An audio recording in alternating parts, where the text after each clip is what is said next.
Hello, happy Friday, everyone. I am Meredith. I am here with our message for the 10th of January, 2025. Yeah, quite an auspicious day, it feels like for me. We are using Wild Reflections Tarot for our message today. We have the Sun in Capricorn, the Moon's in Gemini, Jupiter, Mars, Uranus, Chiron in retrograde. Let's see what's going on in the energy atmosphere. What does tarot have to say about it? Our first card. Six of Pentacles. Generosity, reciprocity. What you give, you get. And I also feel the energy of harmonious reward here. So a wonderful card to see, especially in light of the collective readings of this week, right? Because we've had so much encouragement for being receptive to our own manifestation, being assertive in just the right moments, moving forward with authenticity and authority. And starting a reading with the Six of Pentacles is such a beautiful card to start with, because we have a lot to offer and equally we have a lot to receive. What's next? A set of two cards. The first is Page of Cups. Very nice. Yet another card of manifestation here. You know, the Page of Cups is all about what's coming in the now. And there's a fresh energy here because we have a page, we have a novice in the court cards. So we have new experiences on offer to us, most especially around our love, bliss, joy, happiness connected to our manifestations.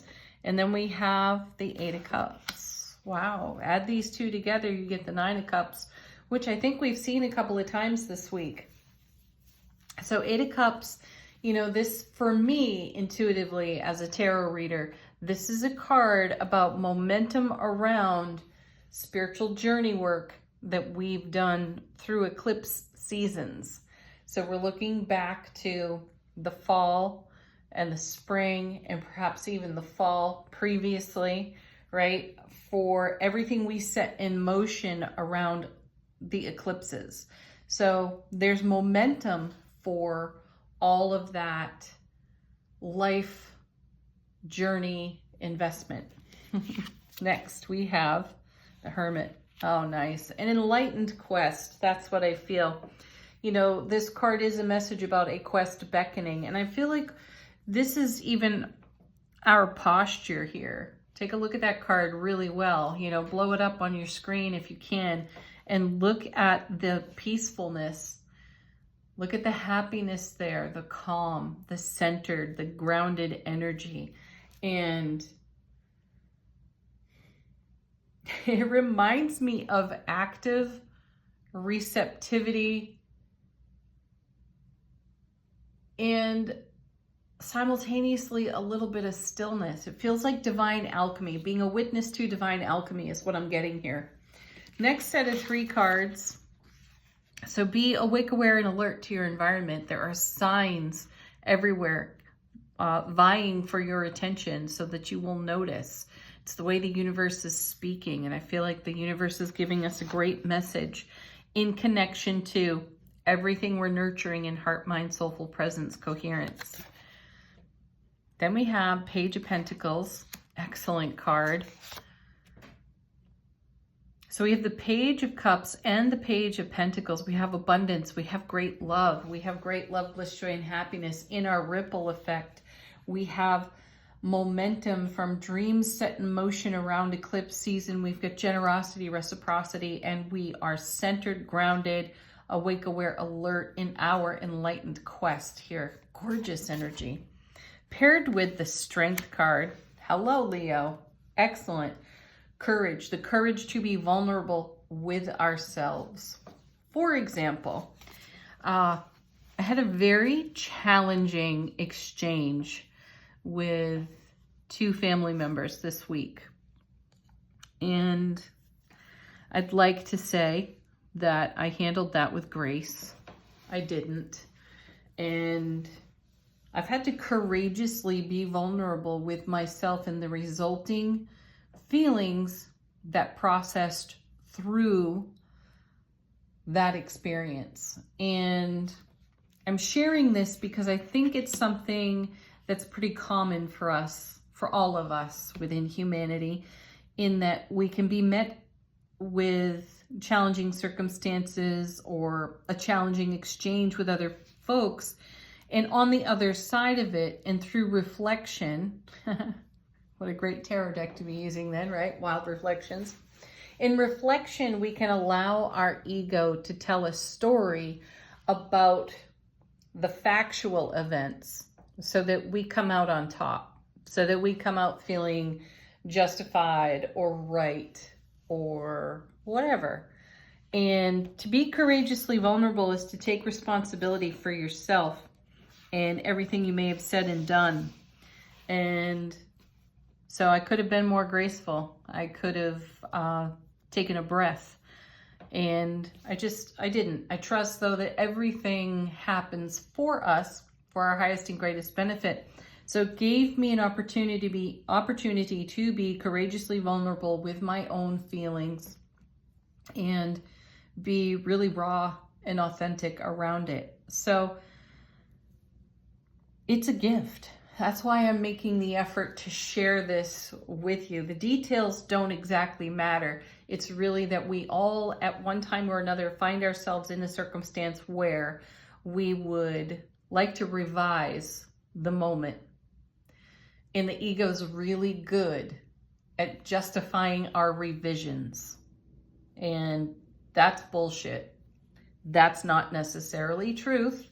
And that's not necessarily dealing with our stuff. So be enlightened, be awake, aware, alert in your quest. Some moments are going to be fabulous. Some moments you're going to be like amazing. And other moments are going to feel like total crap, and we're not going to behave in a way that's congruent with our soulful presence. And just own it. Just own it and be really honest within your ego process so you don't make something of the situation that isn't real, right, or true. And come to peace with that in yourself, because that peace will then move into the ripple effect for the benefit of all. Check it out. And then, wow, look at that, the Lovers. Unity, consciousness. And, making a decision. Make the decision to be courageously vulnerable. Be authentically you. Even when that's not so graceful. Accept yourself, warts and all, right? Beautiful. So make enlightened decisions about everything that is evolving in the now. Because another thing that bears repeating is that while we're dreaming about what we would like to manifest and put on our foundation, it sounds and feels like wine and roses while we're dreaming it. We're not thinking about some of the challenges that come along with manifestation. And I sense that that's why some of us feel like we have good success with it or not so great success with it, because we can be met with a challenge and then we could withdraw and we could revert to some old behavior. Just, again, everything being shared and explained over here off of these cards. So, we talked also this week about doing something different. And maybe that's just it. Do something different and own your stuff and accept yourself as is. Graceful moments, heated moments, happy moments, whatever it is. Tell yourself the truth. And that's the enlightenment of the quest right there, is to be so raw, authentic, and true.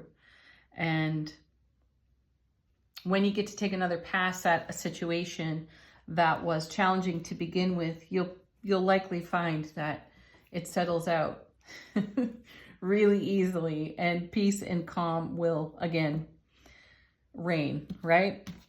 Next. Oh, nice. We have the Chariot coming back for us.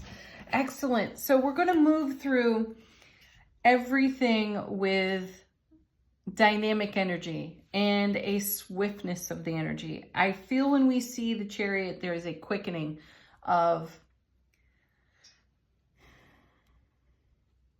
something that we hold dear in our heart space and connected to everything we're manifesting for. And we are ready for this. We're more ready than we realize. You know, we saw the Nine of Wands consistently for a little while, which was a message about you're closer than you think. You might be banged up from the journey, but you are closer than you think. And I'm sensing the quickening energy and the dynamic movement here off the Chariot is evidence of moving through the challenge, recognizing it for what it is, having self-responsibility. And this allows, because we're not getting hung up in the quagmire of ego stories, this allows the dynamic energy to flow. So be bold, be brave, look yourself in the eye in the mirror, and own anything that you need to own that your ego is attempting to revise and justify. Nice. Bottom of the deck, how's the universe helping us out behind the scenes? King of Swords. We had the Queen of Swords in yesterday, so here's the King, beautiful. And this is more dynamic energy and dynamic action. The King and the Queen in the suit of swords, as you know, have a reputation for being bitter and cold. And sometimes we have to take the high road even when it's uncomfortable and it looks and feels unfavorable, right? That's what we're talking about over here in these cards. And we have to choose, for the dynamic energy that is part of the divine alchemy that brings our dreams to life. So the King of Swords is definitely a character you'd like to see. He's bold, he's brave, he's action-oriented, and he will make the Lover's card tough decisions when necessary. So remember that the Lover's card is about making a choice. Choose your heart space above all else. And that's not to the exclusion of others, and that's not to the exclusion really of anything. In order for you to show up in your grace, in your soulful presence, in your strength, your vulnerability, and your courage, you sometimes have to make really challenging decisions that feel unfavorable. It's okay though. And you know, we have a good momentum going on here in the Eight of Cups, so we're being influenced, I sense, by some energies that we set in motion through the eclipse seasons, and that energy is moving dynamically through our life, though it's stirring the pot. And it's going to reveal to us everything that could potentially create limitation for us. And we have to challenge that. Next, we have Ace of Pentacles. How sweet is that? A card of great love, great abundance. Take abundance where it's most relevant to you. And I'm sensing here we have an abundance of opportunity to express loving kindness to ourselves. Next, we have Ten of Cups coming back. This was in yesterday's reading, also I think on the bottom of the deck. So this is what the multiverse universe is working on for us and with us. It's bringing this Ace of Cups to the power of 10 to life on our foundation, and it is emerging, it's growing, kind of like this beautiful sunflower over here, and it requires some of our action and some of our tougher decisions. And then we have, look at this, beauty of beauties. There's the Empress. We've been seeing the Emperor this week quite a bit, so I'm happy and delighted to see the Empress here. This is bringing something to life. She's almost always pregnant in tarot, and here she's, I feel, close to giving birth. So we are very close to birthing something that means a lot to us, and we have to get real in order to support it in the oncoming. And then we have, really sweet, the King of Cups. Now we had the Queen. Yeah, we had the Queen of Cups, and we had the Queen of Swords in recent readings, and now we've got the kings of those same suits. So we're moving forward in our love, bliss, joy, and happiness, and that will reveal no matter what. Even though it sounds absolutely wonderful, it's still going to come with other circumstances that will challenge us mildly or intensely, depending on how we take it. Next one on the bottom of the deck is the Wheel of Fortune. This is alignment with our destiny. There's the Fool after that. Six of Wands after that. Victory, success, right? New beginnings and fresh starts. Alignment with our destiny. Fabulous.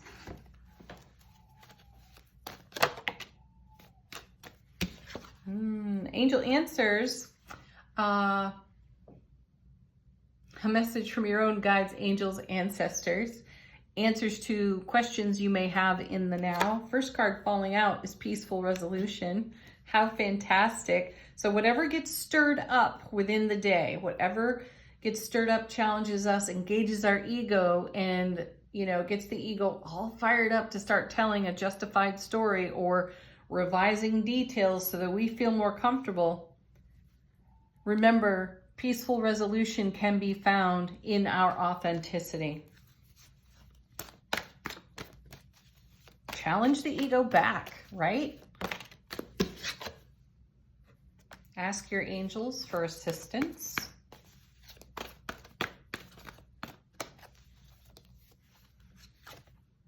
Don't stop communicating clearly. Fabulous cards. One more.